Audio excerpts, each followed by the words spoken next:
Gamble announces Crest toothpaste with Fluoridation, its exclusive fluoride compound, world's greatest weapon against decay. Look, Mom, no cavities. Former employees of Occidental Chemical Corporation have filed a lawsuit against the company. They say they have life-threatening diseases like leukemia, emphysema, and toxic brain syndrome. For years, doctors struggled to diagnose them, but finally they found a common link. It was fluoride. It's a byproduct that they can't do anything with. It's a poison, so they sell it. You allow industry to use your water supply to dispose of their hazardous waste. It was a scam from the get-go. It is a means of getting rid of fluoride. It's a disposal mechanism. It's bizarre. Fluoridation is the worst recycling practice in the world. So, you're Alcoa in the 1930s, a giant corporation that makes products out of aluminum. And honestly, you've created some pretty amazing things. Tea kettles, foil, airplane parts. But one thing that sucks about manufacturing aluminum is that it's a super messy process. Because, guess what? Raw aluminum doesn't come all perfect and soft and ready to be molded into a frying pan. It needs to be chemically processed and broken down. And this chemical process produces a lot of highly toxic chemicals like ammonia, methane, and fluoride. And we're not talking about the natural fluoride that occurs in caves and stuff. We're talking about an artificial, man-made fluoride compound that is way more toxic. Like, really, really toxic. Hydrofluorosilicic acid does not occur in nature. It's a man-made molecule. And it eats through concrete, glass, stainless steel, fiberglass, plastic. You name it, it'll eat it. The problem is, it would be super expensive to dispose of this toxic fluoride in a safe and responsible way.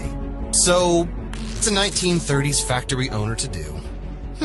Why not pipe it into the air or dump it in the river? I mean, come on, it's the 1930s. This is the dawn of the industrial age. No one cares that factories are dumping toxic chemicals into the river. No one even knows what the long-term effects of these industrial waste chemicals are. They're too busy making up for prohibition or whatever people did in the 30s. So, as the years went by, you continued to flood the rivers with this fluoride waste. And everything was going fine and dandy for decades. Until things started to go south.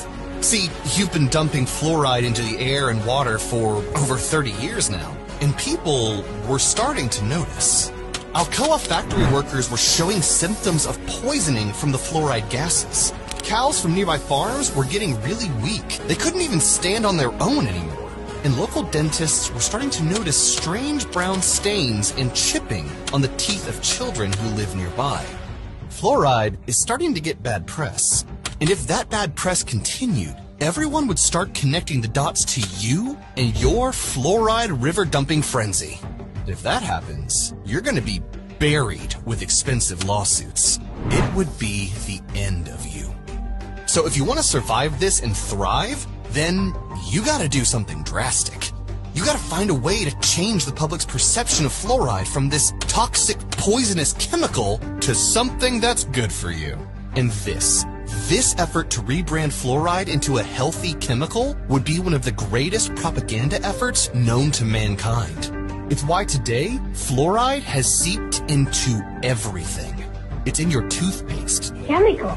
You're gonna put some chemical in my mouth? Tap water, table salt, bottled water. Yes, Crest can really reduce cavities because only Crest has Fluoridation, an exclusive stannous fluoride formula that protects your whole family.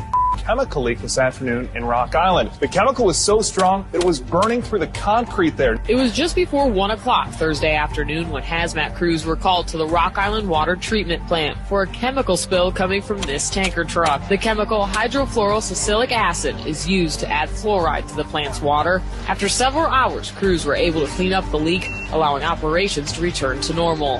The treatment of the water and the amount of water being used by the public, there's no effect on that at all. So why are we putting that in the water?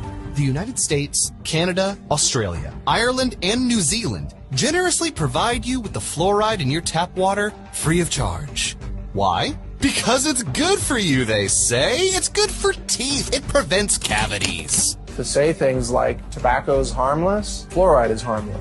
Agent Orange is harmless, they say. DDT was harmless. Asbestos, right? Yeah. GMOs now, they say, are harmless. There's a long history of science selling out to corporate interests while the people are systematically poisoned. And to this day, people still believe fluoride is safe in the drinking water, and the majority of dentists still believe it's safe to put in toothpaste and to put in different types of compounds. When in reality, too much fluoride has been connected to brain damage, skeletal fluorosis, bone cancer, and lower IQ in children. What we did was we exposed them, let them drink the fluoride in the water for 6 to 20 weeks. The pattern that we saw, it typically is what we see with other neurotoxic agents that are well known to cause a hypoactivity or a memory problem or an IQ problem. When I first presented the results of these studies, one of the individuals sitting and listening to the results, he says, "Do you have any idea what you're saying?" And he says, "You're telling us that we're reducing the IQ of children." And yet, the government won't let you escape it even if you wanted to. It's acidic. It'll kill you. And it all started because Alcoa didn't want to get sued.